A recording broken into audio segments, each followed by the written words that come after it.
তুমি যখন পড়তে বসেছো তখন তোমাকে পড়তেই বসতে হবে। ওইখানে তুমি জরিনা সুকিনারকে মাথায় নিয়ে আসবা না, তুমি সেখানে ফেসবুক মাথায় নিয়ে আসবা না, তোমার এই জিনিসগুলো মাথায় নেওয়া যাবেই না।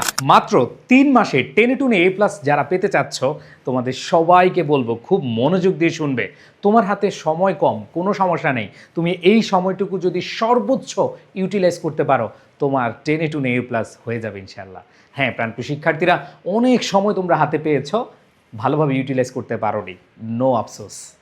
এখন তোমার জাস্ট অ্যাকশনে যেতে হবে। কোথায় যেতে হবে? অ্যাকশন। সো প্রাণপ্রিয় শিক্ষার্থীরা, তোমরা এই শেষ 3 মাসে কিভাবে টেনে টুনে A+ পাওয়ার প্ল্যান রেডি করতে পারো সেটা আমি দেখাবো। দেখো, শেষ 3 মাসের প্ল্যানে তোমার কি করতে হবে। প্রথম যে কাজটা করতে হবে সেটা হলো যে তোমার সিলেবাসটা বুঝতে হবে।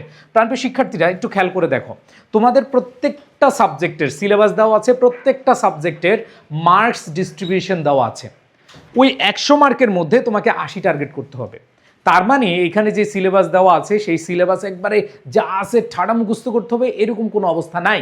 তোমাকে যেই কাজটা করতে হবে সেটা হলো তোমার ওই সিলেবাসের মধ্যে তুমি দেখো তুমি কতটুকু জায়গা তুমি এতদিনে মোটামুটি পড়েছো বা কিছুটা হলো পড়েছো।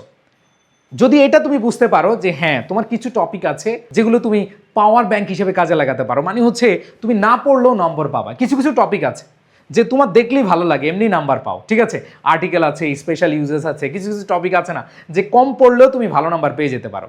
এখন কথা হলো এর মধ্যে নেগেটিভ সাইড, মানে উল্টো আরেকটা বিষয় আছে, যে টপিকগুলো ওই সিলেবাসের মধ্যে, ওই টপিকগুলো তোমার দেখলেই জ্বর আসে, তোমার দেখলেই পড়তে আর ভালো লাগে না, কি যে হবে মানে কিছুই বুঝতে পারছো না, তোমার মাথার উপর দিয়ে যাচ্ছে।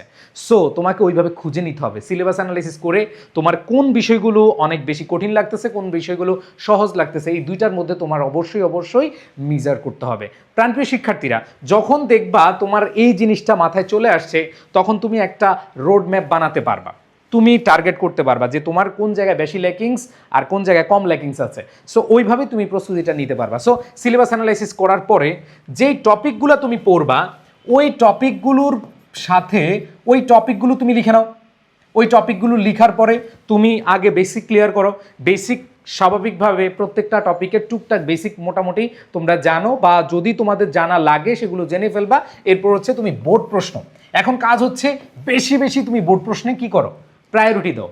এখন খেয়াল করে দেখো, কিছু কিছু সাবজেক্ট আছে যে সাবজেক্টগুলোতে বোর্ড প্রশ্ন এবং টেস্ট পেপার দুইটাই সলভ করতে হয়, বাট ম্যাক্সিমাম 90% তোমার বোর্ড প্রশ্ন যদি তুমি অ্যানালাইসিস করো বা বোর্ড প্রশ্নেতে ফোকাস করো তাহলে কিন্তু ভাই তুমি ইজিলি নাম্বার পেয়ে যাওয়া।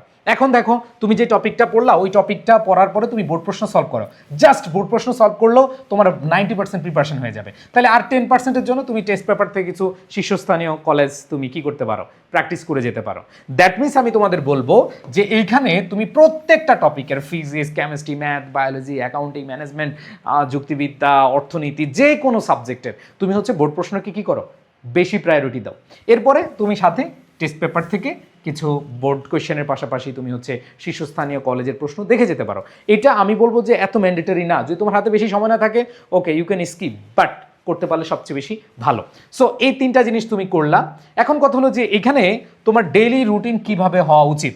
আমি তোমাদের বলবো তোমার ডেইলি 10 ঘন্টা, 5 ঘন্টা, 9 ঘন্টা, 15 ঘন্টা, 20 ঘন্টা, 24 ঘন্টা, দ্যাটস ডাজন্ট ফ্যাক্ট। তোমাকে স্মার্ট স্টাডি করতে হবে। তুমি যখন পড়তে বসেছো তখন তোমাকে পড়তেই বসতে হবে। ওইখানে তুমি জরিনা সুকিনারকে মাথায় নিয়ে আসবা না, তুমি সেখানে ফেসবুক মাথায় নিয়ে আসবা না, তোমার এই জিনিসগুলো মাথায় নেওয়া যাবেই না।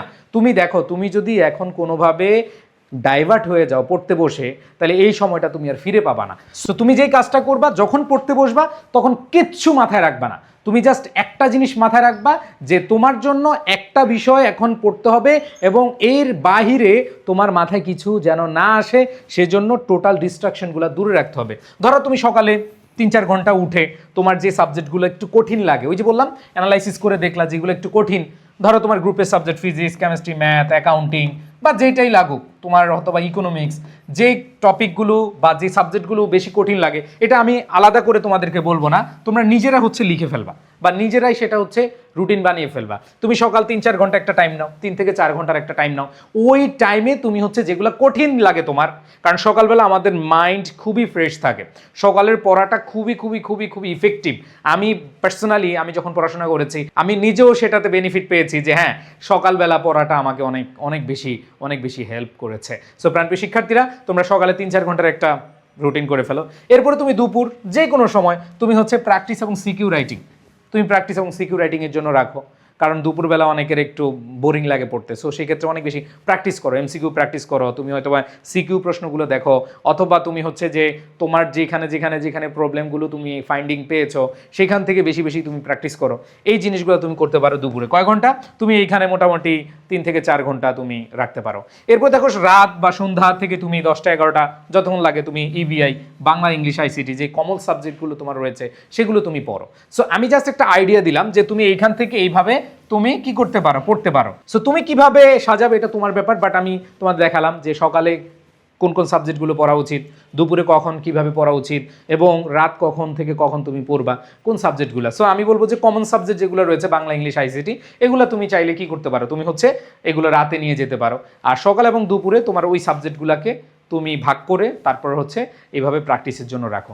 সো আবারও বলতেছি, তুমি 5 ঘন্টা পড়তেছো নাকি 6 ঘন্টা পড়তেছো নাকি 10 ঘন্টা পড়তেছো নাকি 12 ঘন্টা পড়তেছো নাকি 13 ঘন্টা পড়তেছো, সেটা আসলে কোনো কিছু মিন করে না। তুমি কতটুকু সময় মনোযোগ দিয়ে পড়তেছো সেটা হচ্ছে সবচেয়ে বড় প্রায়োরিটির বিষয়।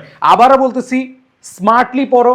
তুমি হচ্ছে যেই পড়াটা কাজে লাগবে এই সময়ে, যেই পড়াটা না পড়লেই নয়, অনেক কিছু আছে স্কিপেবল, তুমি চাইলে স্কিপ করতে পারো। তুমি সেই বিষয়টা যদি সিলেবাস অ্যানালাইসিস করে বুঝে যেতে পারো তাহলে হচ্ছে তুমি স্মার্টলি পড়তে পারবা, এবং তুমি যখন পড়তে বসবা টোটালি ফোকাস থাকবা। ফোকাস থাকলে তুমি ভালো একটা প্রস্তুতি নিতে পারবা। সো এই 3 মাসে তুমি সেরা একটা প্রস্তুতি নিতে পারবে এখানে বোর্ড প্রশ্ন এবং টেস্ট পেপার যদি সলভ করতে পারো। সো বোর্ড প্রশ্ন এবং টেস্ট পেপার সলিউশনের আমাদের একটা ব্যাচ এনেছি আমরা, টেস্ট পরীক্ষার পরবর্তী ব্যাচ, যেখানে তোমরা হচ্ছে বাংলা, ইংরেজি, আইসিটি সহ যে গ্রুপের সাবজেক্ট রয়েছে, তুমি যদি সায়েন্সের শিক্ষার্থী হও, ফিজিক্স, কেমিস্ট্রি, ম্যাথ, বায়োলজি, তুমি যদি আর্টসের হও, তোমার অনেকগুলো সাবজেক্ট, এর মধ্যে তোমার 4টা সাবজেক্ট ইকোনমিক্স, সিভিক্স, লজিক যেগুলো আছে এগুলো, অথবা তুমি অ্যাকাউন্টিং, ম্যানেজমেন্ট, মার্কেটিং যেগুলো আছে সেগুলো তোমরা আমাদের এই টেস্ট পেপার সলিউশন ব্যাচে পেয়ে যাবা। বাট তোমাদের সবার কাছে আমি বলি, তোমার A+ টার্গেট নিতে হবে। A+ টার্গেট নিলেই তোমার আসলে ভালো রেজাল্ট করা সম্ভব। সো কারা কারা A+ পেতে চাও একটু কমেন্টে জানাও। আর যারা আমাদের এই কোর্সে ভর্তি হতে চাও তারাও লিখো ভর্তি হতে চাই, কমেন্টে সবাই লিখে দাও ভর্তি হতে চাই এবং A+ পেতে চাই। ওকে, সো দেখা হবে নেক্সট অন্য কোনো গাইডলাইন ভিডিওতে। সবাই ভালো থাকো, সুস্থ থাকো, আল্লাহ হাফেজ, আসসালামু আলাইকুম।